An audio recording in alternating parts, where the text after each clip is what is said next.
बच्चों, अपने पिछले वीडियो में हमने पढ़ा था कि धातुएं किस प्रकार से वायु में दहन करती हैं या वायु में उपस्थित ऑक्सीजन से किस प्रकार से अभिक्रिया करती हैं।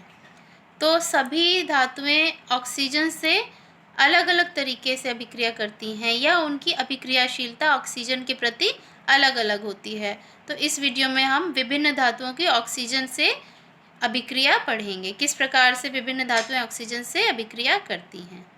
तो सबसे पहला है सोडियम तथा पोटेशियम धातु ऑक्सीजन से इतनी तेज़ी से अभिक्रिया करती हैं कि खुले में रखने पर भी आग पकड़ लेती हैं। इससे बचाव के लिए इन्हें केरोसिन के तेल में डुबोकर रखते हैं। जो सोडियम और पोटेशियम धातु होती हैं वे ऑक्सीजन से बहुत अधिक अभिक्रियाशील होती है। यदि इनको हम खुले में रख दें या हवा में रख दें वायु में, तो वे वायु की ऑक्सीजन से तुरंत अभिक्रिया करती हैं और जलने लगती हैं। तो इससे बचाव के लिए हम क्या करते हैं, इन्हें केरोसिन के तेल में डुबोकर रखते हैं, जिससे वे वायु के संपर्क में नहीं आती और आग नहीं पकड़ती।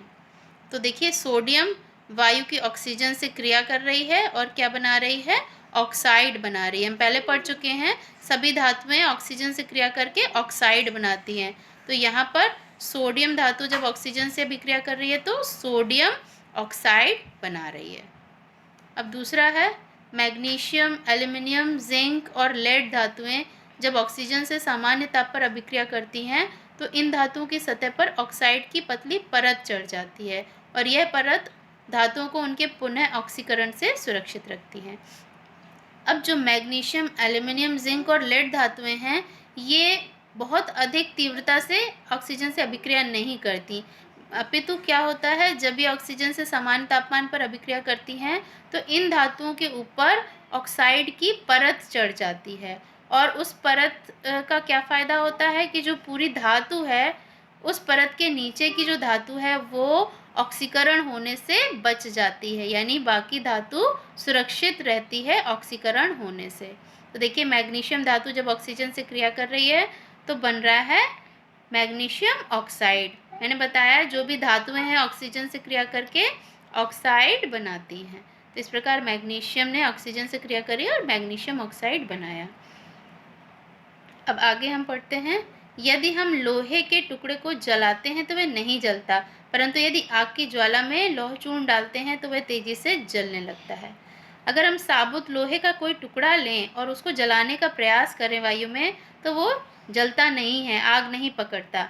लेकिन यदि उसी ज्वाला में हम आयरन या लोहे का चूर्ण या पाउडर डालें, पिसा हुआ लोहा डालें, तो वह तेजी से जलने लगता है।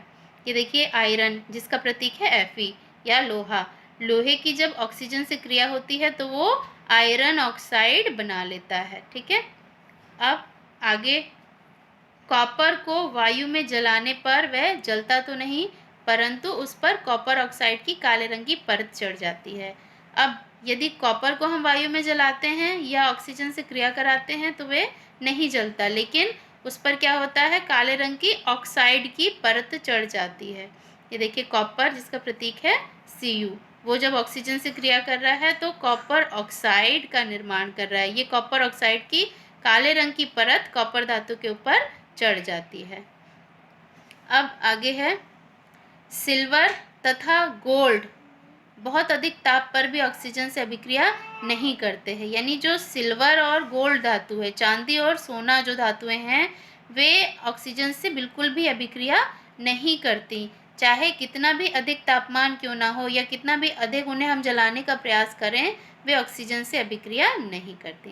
तो इस प्रकार हमने विभिन्न धातुओं की ऑक्सीजन के प्रति अभिक्रियाशीलता देखी और उसके अनुसार निम्न क्रम सामने आया कि सबसे अधिक क्रियाशील धातु है ऑक्सीजन के प्रति सोडियम, उसके बाद मैग्नीशियम, फिर aluminium, zinc, lead, iron, copper, silver और गोल्ड। यानी सिल्वर और गोल्ड धातुएं ऑक्सीजन से बिल्कुल भी अभिक्रियाशीलता प्रदर्शित नहीं करती, वहीं जो सोडियम धातु है वह सबसे अधिक क्रियाशील है ऑक्सीजन से।